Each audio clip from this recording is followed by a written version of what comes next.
Good morning বন্ধুরা, তোমরা সবাই কেমন আছো? আজকে তোমাদের জন্য নিয়ে চলে এসেছি নতুন একটা রেসিপি নিয়ে, চাল কুমড়ো পাতার মুচমুচে বড়া। চাল কুমড়ো পাতার মুচমুচে বড়া করার জন্য আমার কি কি লাগে দেখে নাও।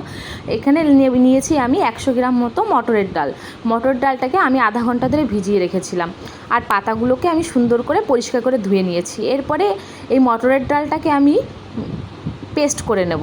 মটর ডালটাকে পেস্ট করার জন্য দুটো কাঁচা লঙ্কা এবং লবণ দিয়ে আমি ভালো করে পেস্ট করে নিয়েছি। এবার একটা বাটিতে ওই মটর ডালটাকে নিয়ে নিলাম, মটর ডালের পেস্টটাকে। এরপরে দিয়ে দেব 2 চামচ চালের গুঁড়ো, 1 চামচ বেসন, দিয়ে দেব হলুদ, লঙ্কার গুঁড়ো, লবণ।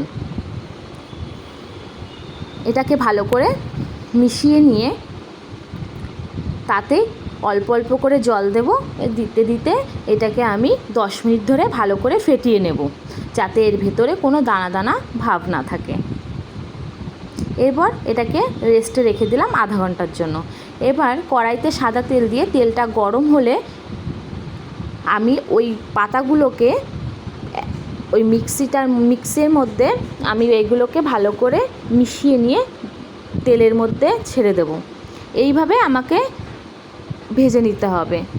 আর ভাজার সময় অবশ্যই গ্যাসের ফ্লেমটাকে লো ফ্লেমে রাখতে হবে, নইলে ভেতরে কাঁচা কাঁচা ভাবটা থেকে যাবে।